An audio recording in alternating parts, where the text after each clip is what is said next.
Olá, seja bem-vindo, você ouvinte Band News FM, sintonizado com a gente em mais um Band News em Forma.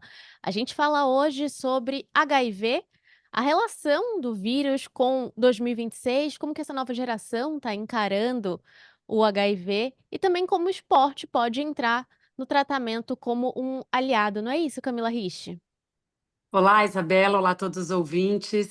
Sim, hoje a gente traz aqui para todo mundo, né, como que a gente, mais uma vez, como que a atividade física pode ajudar no tratamento, na vida das pessoas que às vezes têm um percalço, tem algum ponto específico, e hoje a gente vai falar sobre o HIV. Então, acho que tem bastante informação boa. A gente vai relembrar para as pessoas que são mais da minha geração e um pouquinho mais velha, algumas coisas que viveram, que hoje essa nova geração não viveu, não viu, essa nova não, algumas gerações, né, Isabela? Não só esta que está vindo agora, mas todas aí atrás de mim, para a gente entender um pouquinho mais sobre essa doença e como que a gente vive a vida com esse vírus, né? Acho que é isso.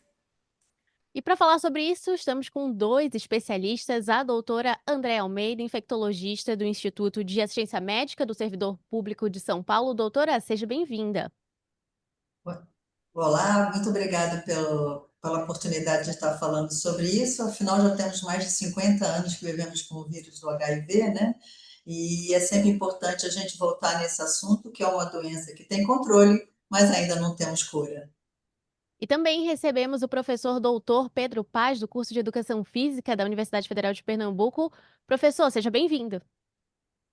Obrigado a você, obrigado a Camila, a colega professora. E realmente é um tema que faz uma união, né, com a atividade física, porque a atividade física está conectada a todos os tipos de doenças, seja como uma forma preventiva e seja como uma forma terapêutica. Espero contribuir com a ajuda da colega e a ajuda de vocês aí na melhor informação de todo o público. Doutora, fui dar uma olhada nos dados do Ministério da Saúde, do que a gente tem de mais recente de diagnósticos aqui no Brasil. E os números, confesso, me assustaram bastante. A gente tem 4 casos por hora no Brasil de novos diagnósticos, um número que supera 39 mil em todo o ano de 2024. Os dados de 2025 ainda não foram consolidados. Como que a senhora enxerga esse panorama que a gente vive hoje, de uma geração que não fala muito sobre o tema, que não se preocupa tanto com o HIV e esse número de diagnósticos? Então, nos últimos anos, nós observamos uma recrudescência do número de casos novos de HIV e AIDS, né? Muitos casos só do HIV, mas infelizmente são algumas pessoas até que já estão com AIDS efetivamente. Então, isso foi realmente uma coisa, um fenômeno muito triste da gente estar vivendo novamente, e diante de tantas políticas, né, que o governo brasileiro tanto faz, né, que é tanto o uso de medicação preventiva, né, que é o PrEP, como o uso de medicação pós uma relação suspeita. Então, realmente é complicado, e nós voltamos a ver casos de indivíduos jovens, e nós tivemos no começo uma população que era bem marcante, homossexual, e depois vimos emparelhar o número de heterossexuais e homossexuais praticamente igual, e agora o que a gente está vendo novamente é uma onda de homens que fazem sexo com homem, voltando a crescer o número de pessoas vivendo com HIV/AIDS. Então, eu acho que esse é importante nós estarmos falando disso, principalmente nessa época do ano de carnaval, né, para a gente estar frisando novamente que é uma doença que tem tratamento, é uma doença controlada, mas nós não podemos relaxar, porque quem pega a doença vai ter que conviver com ela para o resto da vida, já que, por enquanto, não temos ainda uma cura do vírus da AIDS. Temos remedicações extremamente potentes, medicações de acesso, né, acesso que o governo dá ao tratamento gratuitamente, posologia, quer dizer, a forma que dá uma quantidade de medicações menores, com menos efeitos colaterais, mas é uma doença controlável, mas não curável. Doutora, e isso você dá, assim, Por quê? Você acha que é a desinformação? Você acha que hoje em dia tem aumentado o número de pessoas infectadas? Porque você acha que existe uma falta de informação, ou até pelo grande avanço da ciência, né? A pessoa ter uma tranquilidade de que isso vai ser controlável, né? E o que a gente poderia dizer para as pessoas sobre esse tratamento, né? Quer dizer, a partir do momento que você tem esse vírus, adquire esse vírus, você ter que viver em função de um medicamento, né? Como que é isso para as pessoas, pelo menos, tentarem se conscientizar de que não vale a pena, né? A gente está contagiado. Acho assim, acho que você tocou em dois assuntos, né? Um é, vamos dizer assim, a falta do conhecimento, a falta de informação, e o outro é a ciência, que evoluiu muito nesse tempo todo. Eu acho que tem sempre multifatorial para estar acontecendo isso. De alguma forma, são os dois mistos. Você vê pessoas simples se contaminando, você vê pessoas super orientadas que acham, tudo bem, eu tomo um remédio, não tem nenhum problema. Hoje é uma doença controlada. Então, é multifatorial esse crescimento. Eu acho que nós temos que trabalhar sempre em todas as linhas. E quanto mais informação a gente passar para a população, é o melhor. Evitar as doenças é sempre a melhor estratégia, sempre, né? E eu acho que o HIV, apesar de vivermos com ele há 50 anos, de termos homens, mulheres, crianças infectadas, ainda carregam um estigma muito importante para a pessoa, de mesmo com preconceito mesmo. Muitas pessoas escondem sua situação e isso facilita muitas vezes a transmissão, né? Agora, sobre a medicação, a evolução foi uma coisa maravilhosa, né? Hoje, todo mundo que tem o diagnóstico do HIV, assim que sabe do diagnóstico, já começa a tomar o tratamento é um comprimidinho ao dia. Né? Lembrarmos que eu sou da época que às vezes os pacientes tinham um prato de remédios, né? Às vezes tomava 15, 20 comprimidos por dia, hoje os pacientes tomam um comprimido por dia, com baixíssimos efeitos colaterais, baixa complicação futura de estigmatizar as pessoas, né? Eu sei que o colega especialista acabou de falar aí no pré que ele é especialista em lipodistrofia. Hoje os remédios praticamente não levam, porque a própria medicação podia levar de lipodistrofia. Hoje os medicamentos são muito seguros, né? Grande parte seguros, com baixos efeitos colaterais, baixa estigmatização do paciente, né? Então, o que nós temos que fazer é o que vocês duas estão fazendo, manter o tema atualizado, manter o tema na mídia, porque é assim que a gente mantém a população informada. Pedro, a doutora citou então a sua tese de doutorado. Se você puder contar para a gente um pouquinho desse estudo que você fez com pacientes infectados por HIV. Eu imagino que muitos dos nossos ouvintes, quando pensam em pessoas com HIV, vivendo com HIV, imaginam, às vezes, pessoas debilitadas, que não têm força, ou lembram quando o vírus foi, detectado pela primeira vez, de uma vida muito curta. Como que é a relação dessas pessoas hoje com o avanço do tratamento e com o esporte? Bem, basicamente, houve uma transição, né, da doença do HIV para a AIDS, onde houve o controle do vírus, e hoje, como a doutora falou, a doença passou a ser uma doença crônica desde os anos 2000, e talvez esteja aí um pouco do descaso, né, populacional com relação à concepção que a doença está curada porque ela tem um controle medicamentoso.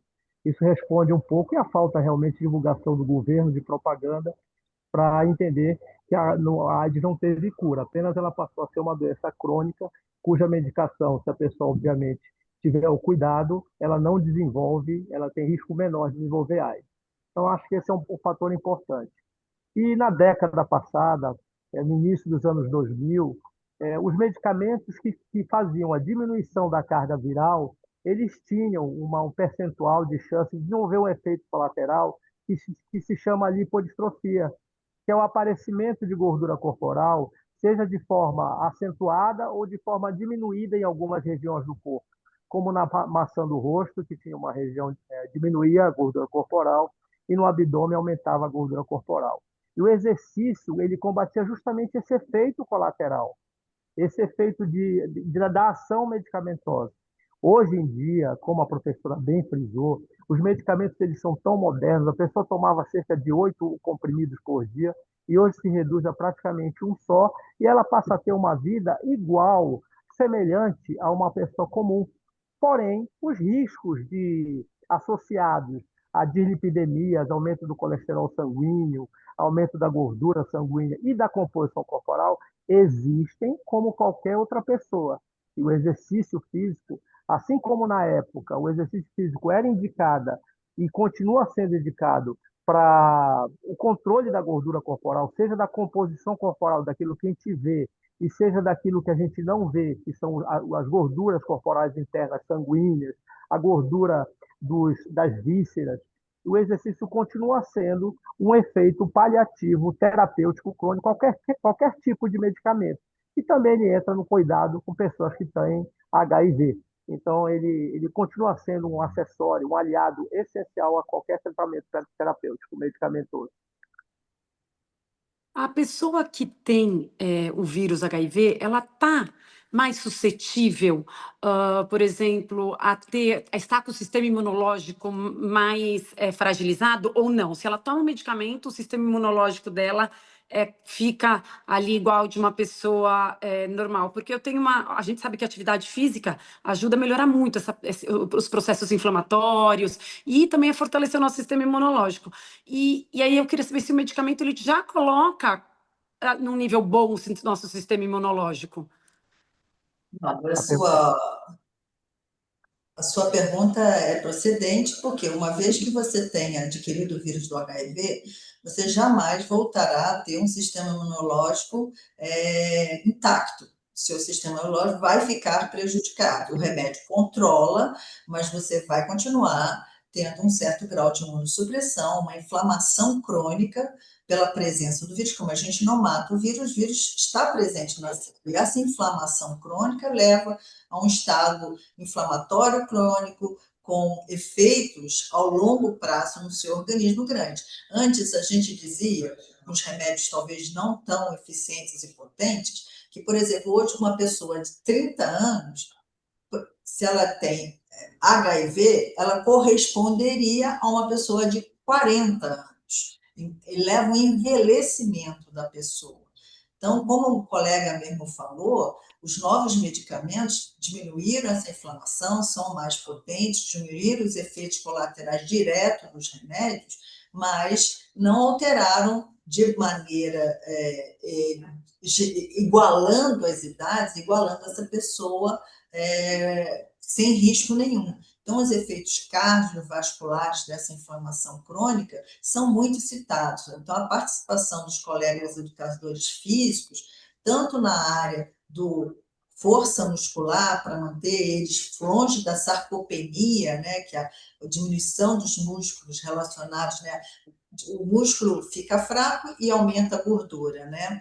Então, essa sarcopenia do HIV, então é importante a musculação, como é bem importante também os exercícios aeróbicos para diminuir os efeitos colaterais, controle da glicemia, controle do colesterol, controle do triglicéridos e dieta. Quer dizer, o estilo de vida da pessoa, uma vez que ela fica sabendo que é HIV, vai ter que mudar. Muda, né? Eu acho que a pessoa vai ter que não só acordar e tomar um remédio, um comprimido todo dia, né, sem falhar, porque é importante não falhar de tomar o remédio todo dia, né, mas ela vai ter que se cuidar do ponto de vista dietético, e atividade física é sempre importante, tanto para melhorar a sua questão muscular, cardiovascular, como você mesmo falou, seu sistema imunológico. Professor, existe alguma atividade que esse grupo não pode fazer? A doutora falou sobre musculação, exercício cardiovascular como super importantes na rotina. Há algum grupo de exercício que é vetado? Muito legal a sua pergunta. Antes de abordar especificamente a sua questão, a professora citou uma situação muito importante. O problema ocorre quando a pessoa que possui HIV deixa de tomar o medicamento, e o medicamento ele favorece a relação entre a diminuição da contagem viral e, consequente, aumento da proteção das células CD4, que são células de defesa. Então, qual é o problema de uma pessoa fazer exercício físico? O exercício físico durante a prática, principalmente exercícios de longa duração, como corridas longas, ele também é imunodepressor. Ou seja, ele vai diminuir durante a prática do exercício e horas depois da prática do exercício, antes do repouso, ele vai diminuir o potencial de defesa do organismo. Então, se uma pessoa esquece de tomar medicação, ela também vai ter dois efeitos que são imunodepressores somados: o exercício físico e a falta do medicamento. Então, o exercício físico ele deve ser usado junto com o medicamento. E respondendo especificamente a sua pergunta, o treinamento de força, hoje em dia, ele é muito indicado para pessoas acima de 35, 40 anos. Como a colega falou, a sarcopenia, a perda da massa muscular, é uma característica normal do ser humano em função do aumento da idade, porém altamente irreversível. Por isso que o treinamento de força tem uma função muito importante para a perda de massa gorda para qualquer tipo de população em qualquer faixa etária. Só que óbvio que somente isso não é suficiente para movimentar o coração. Já as variáveis sanguíneas, elas são melhores treinadas com exercício cardiovascular, corridas, caminhadas, bicicleta, natação. Então, por isso que mesmo para pessoas com HIV, levando em consideração o medicamento contínuo de forma contínua, o treinamento de força associado ao treinamento cardio, não na mesma sessão, isso é importante frisar, em sessões independentes, ele vai promover, a ciência indica que ele promove uma perda tanto da massa gorda, um ganho da massa muscular, evitando a sarcopenia, e uma diminuição das variáveis sanguíneas negativas, como aumento do colesterol. Lembrando que a gordura corporal circulante é importante, o colesterol é importante ter no sangue para a produção de hormônios, o excesso dessas substâncias que não é importante. Então, a combinação desses tipos dessa associação entre exercício cardiovascular, no mínimo 2 vezes por semana, e o treinamento de força, também no mínimo também 2 vezes por semana, realmente é a melhor indicação atualmente para qualquer tipo de população, levando em consideração, obviamente, o descanso. E, no caso específico do HIV, a continuidade eterna, até não ter cura, até descobrir a cura, né, do medicamento, da medicação. No fundo, né, Pedro, a gente é o que a gente diz para todas as pessoas, né? A atividade física e o esporte, ele entra exatamente da mesma maneira para uma pessoa que não tivesse o vírus, né? Ela é importante, essa mistura dos dois tipos de treinamento. Quando a gente fala no melhor dos mundos, né, gente? A gente sabe que tem pessoas que têm mais afinidade com determinado tipo de atividade, mas ele se replica mesmo a pessoa tendo o vírus, né? Isso é tão importante você falar, porque grande parte da população, quando conhece que ela é portadora do vírus do HIV, a primeira ação que acontece é o fator psicológico. É a perda do ambiente social. A pessoa, na maioria das vezes, ser embutido no vírus HIV. A pessoa pensa logo que está com AIDS.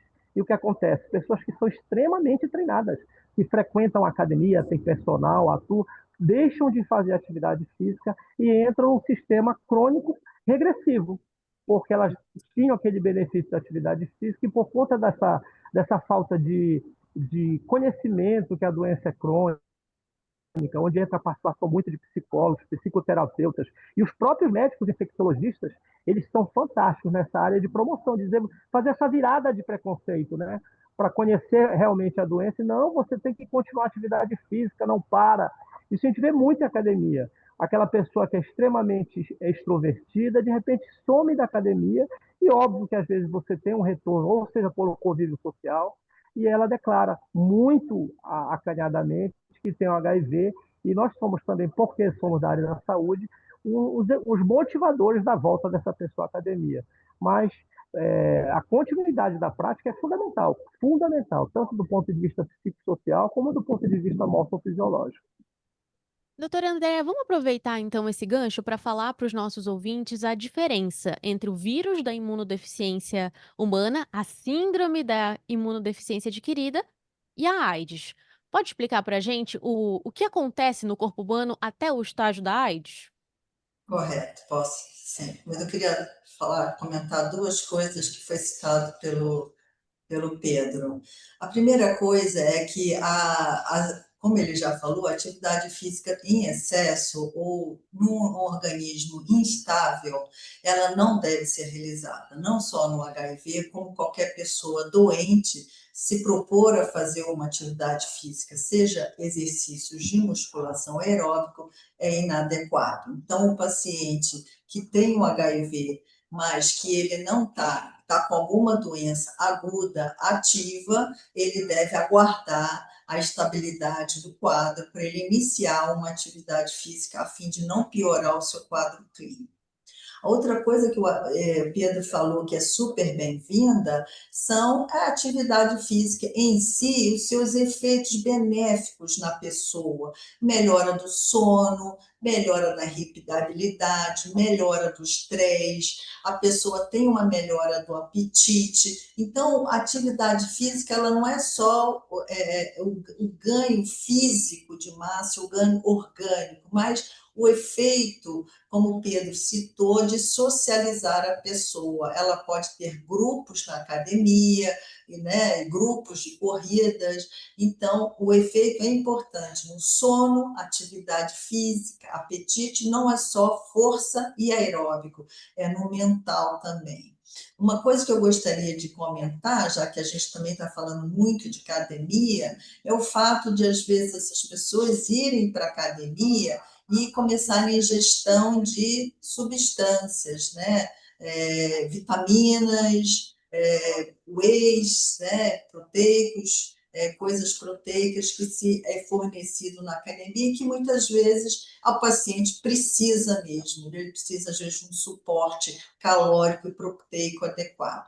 A lembrança é a interferência dessas substâncias com alguns remédios antirretrovirais. Então, assim, lembrar que os remédios que são muito importantes para a gente, eles têm que ser tomados em momentos afastados. Então, se o paciente está na academia, é proposto a que tomar uma proteína ou uma vitamina, converse primeiro com o seu médico, né, para ver se não vai ter interferência na absorção dos remédios antirretrovirais. Bom, a sua pergunta é HIV, o portador, o indivíduo que sabe que tem o vírus, mas não tem a doença em si manifesta. E o indivíduo que já tem a doença manifesta. Esse é um conceito bem antigo, é um conceito clínico e laboratorial. Do momento em que a pessoa desenvolve o vírus do HIV, ela pode demorar de meses, né, o que é bem raro, a anos para desenvolver o vírus, para desenvolver a doença AIDS efetivamente, e isso vai depender do momento da aquisição, de como ele estava, da carga viral dele, né? Então, a gente, mais ou menos, no momento que você pega o vírus para o momento de desenvolver a AIDS, existia um tempo aí de em torno de 5 a 6 anos, às vezes mais, às vezes menos, a depender da individualidade daquela pessoa, até da forma de que ela adquiriu a doença, né? E o indivíduo que é só HIV positivo, ele vive, normalmente ele não tem sintomas. Ao longo desse período é que ele pode começar a apresentar alguns sintomas, emagrecimentos, ele pode ter os sapinhos, começa a ter pneumonia, ele pode ter essa doença agora que está um pouco na moda, porque o governo não comprou a vacina, que é o herpes zoster.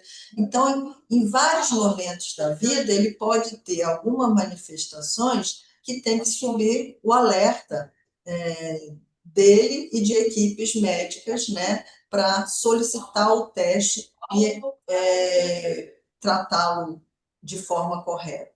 O momento que ele descobre que é HIV é o momento que ele começa a tomar o remédio.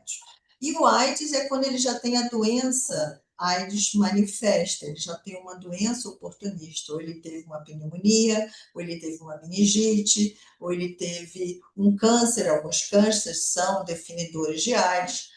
Tem uma doença que é muito frequente entre nós, que é a tuberculose, que em qualquer momento define AIDS para ele também, e tem algumas definições que são laboratoriais, isso é, como o Pedro já falou, existe um parâmetro que a gente colhe com alguma frequência do paciente, que é o CD4.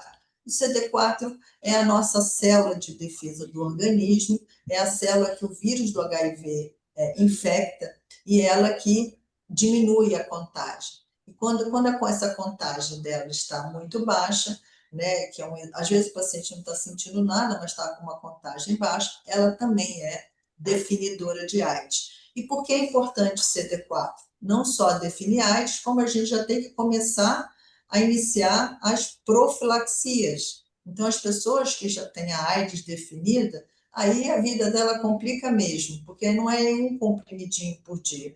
Aí vão ser várias medicações que nós vamos ter que dar para ela para prevenir o aparecimento de outras doenças, entendeu? Então, é um momento mais difícil, porque além de você ficar sabendo ter o baque da notícia, você ainda tem que lidar com essas prevenções ou com uma doença ativa. E, doutora, e quando a gente fala de uma pessoa que não tem a carga do vírus, que não transmite o vírus, é um caso diferente? Do que exatamente a gente está falando? Esse é o outro parâmetro que o Pedro citou. Então, nós temos dois pilares aqui, o CD4 e a carga viral. O CD4 mensura a sua imunidade, o seu sistema imunológico está mais íntegro ou menos íntegro. Né? Lembrar que, como eu falei, depois que pega o HIV, nunca vai chegar a estar completamente normal, vamos assim dizer. E tem a carga viral, que é a quantidade de vírus que a gente pode mensurar no sangue. É quando a gente faz o acompanhamento, se os remédios estão fazendo efeito. A partir do momento que você toma o remédio, a sua carga viral que está alta, ela cai. E aí você começa a matar menos células CD4. E aquele CD4 que está baixo, ele sobe. Então, normalmente, eles são inversamente proporcionais, tá certo? Então, quanto maior a carga viral, a possibilidade de você ter um CD4 mais baixo. A partir do momento que você toma o remédio tem um efeito na multiplicação do vírus, o vírus cai no seu sangue, e aí o CD4 lentamente vai voltando, não a ponto de deixar você com o seu sistema imunológico intacto. Doutora, e a gente ainda tem mais homens do que mulheres, ou não? Como que é esse cenário? Bom, há um tempo atrás estava 1 a 1, né? Um homem para cada uma mulher. A diferença não aumentou muito, mas como eu falei no começo aqui da entrevista, tem aumentado bastante em homens jovens que fazem sexo com homem. Então, eu acho que a proporção de homens infectados ainda é um pouco maior, desculpa, do que de mulheres. Professor, eu queria que o senhor compartilhasse um pouco com a gente do seu estudo do doutorado, a área psicológica. O senhor citou ainda há pouco sobre como o exercício físico às vezes é abandonado por pessoas que já estão acostumadas a fazê-lo, mas há ai, fugiu a palavra. Comprovação. Há uma comprovação científica dos impactos, principalmente na saúde mental. O que o senhor pôde observar ao longo dessa pesquisa? Pergunta é fantástica. Durante a minha pesquisa, a minha coleta de dados lá em Ribeirão Preto, na USP, existe um questionário que é muito conhecido na ciência, que é o SF36, que ele mede a qualidade de vida. E nós temos no nosso imaginário que as pessoas que adquirem HIV, quando são entrevistadas através desses questionários, eu tive 100% de melhora na qualidade de vida. Por incrível que pareça, e esse questionário mede a qualidade psicológica, a qualidade do sono, etc. Por quê? Porque, normalmente, como a professora falou, é, a contaminação, o contágio pelo HIV se dá por um sexo não protegido, pelo aumento do número de parceiros sem proteção, nenhum questionamento quanto ao número de parceiros, mas sem proteção, sim. Se dá pelo uso de seringas através do compartilhamento de drogas injetáveis. Então, quando as pessoas adquirem o HIV, muitas delas, a maioria, no meu caso, foram 100% de pessoas, mudaram a qualidade de vida porque perceberam que aquele tipo de de comportamento, eles promoviam um risco à saúde que levaram ao aparecimento, ao surgimento do HIV em seu corpo. E aí o que acontece? O exercício físico tem uma ação compartilhada com a melhora dessa qualidade social, psicológica, com a melhora do sono, a integração social, junto, obviamente, com a ação dos médicos, dos infectologistas. E aí, por incrível que pareça, a maioria das pessoas, elas viram uma chave. Claro que isso, ela vem não é hoje 100% por incrível que pareça, do medicamento em si, que pode gerar em algumas pessoas um certo conforto, tendo em vista que ele protege realmente contra, favorecendo a diminuição do HIV e aumentando a capacidade do sistema imune CD4. Mas, do ponto de vista de associação entre qualidade de vida, melhora da qualidade do sono e exercício físico, é uma relação altamente direta. A maioria das pessoas que tem uma vida um pouco desregulada, que até mesmo levou a essa condição de contaminação, melhoram com o exercício físico associado ao medicamento e ao tratamento psicológico, obviamente, acompanhado. Professor doutor Pedro Paz, do curso de Educação Física da Universidade Federal de Pernambuco. Professor, foi um prazer conversar com o senhor. Obrigada por compartilhar um pouquinho com a gente. Eu que agradeço a vocês, agradeço a minha colega. Um abraço muito grande a vocês e a todo mundo que está nos ouvindo. Obrigado mesmo. Também recebemos a doutora Andréa Almeida, infectologista do Instituto de Assistência Médica do Servidor Público de São Paulo. Doutora, foi um prazer conversar com a senhora e antes da gente se despedir, queria pedir para que a senhora deixasse aqui para os nossos ouvintes quem deve procurar a PrEP e a PEP e onde encontrar. Então, a PrEP, eu sempre, para não, sabe que tem um Rzinho no meio, né? Ela pode ser encontrada nas unidades de pacientes que tratam de HIV e AIDS. Tanto uma quanto a outra tem locais de referência em todos os municípios do Brasil. Alguns municípios menores não têm, mas você provavelmente em algum município perto você vai ser encaminhado. Uma você vai usar para você teve uma exposição de risco ou um acidente, no caso de nós profissionais da saúde, às vezes um acidente de contaminação com o paciente, ou você tem uma situação de sexo desprotegido, mas aí depois do acidente, ou uma ciência de violência sexual, você vai procurar uma unidade de saúde e eles vão não só dar a medicação para a prevenção do HIV, como vão dar de outras doenças sexualmente transmissíveis. Então, é feito aí um combo para essas pessoas que sofrem violência sexual e naquelas que têm transmissão também existem outras doenças transmissíveis por sangue, hepatite B, C, então é feita uma orientação geral. Já o programa preventivo PrEP, ele é usado em pessoas que têm um comportamento de risco. Então, pessoas que têm a predisposição a não ter parceiros úteis, múltiplos parceiros, ou são profissionais do sexo, elas podem procurar essas unidades e participar do programa. A participação do programa não é só tomar o remédio, porque tem o momento certo de tomar o remédio, então a gente tem um programa de apoio psicológico, testagem sanguínea a cada 3 meses e o recebimento do remédio que vai tomar ao longo do tempo, né? Sempre que vai tomar. Então, essas duas campanhas são muito importantes, principalmente você está falando agora, né? Perto do carnaval, aquelas pessoas que têm ou estão na dúvida se tem um comportamento de risco, não devem procurar, vão passar por uma entrevista, vão entrar no programa, isso é muito importante para a prevenção do HIV e AIDS. Obrigada, doutora Camila. A gente vai terminando o Band News em Forma, mas antes eu queria te pedir, quem ouviu a gente, se tem alguma doença, não necessariamente a infecção por HIV, quer se movimentar com segurança, como saber que o profissional é adequado, é responsável, que não vai passar aquele treino da moda, como saber que está treinando para a saúde? Olha, Isabela, isso é uma questão tão delicada, né? Porque a gente procura, você não faz isso dentro de uma empresa, né? Seria fácil se contratasse uma empresa que tivesse um monte de professores e que estão ali capacitados. Mas eu acho que as pessoas têm que ir atrás de quem é o professor mesmo, né? Saber se é professor, qual é o histórico dele, não ter vergonha de perguntar. Hoje a gente tem as próprias redes sociais. E se você já está começando ali a treinar com a pessoa, né? Não perguntou exatamente qual é a formação ou há quanto tempo trabalha na área.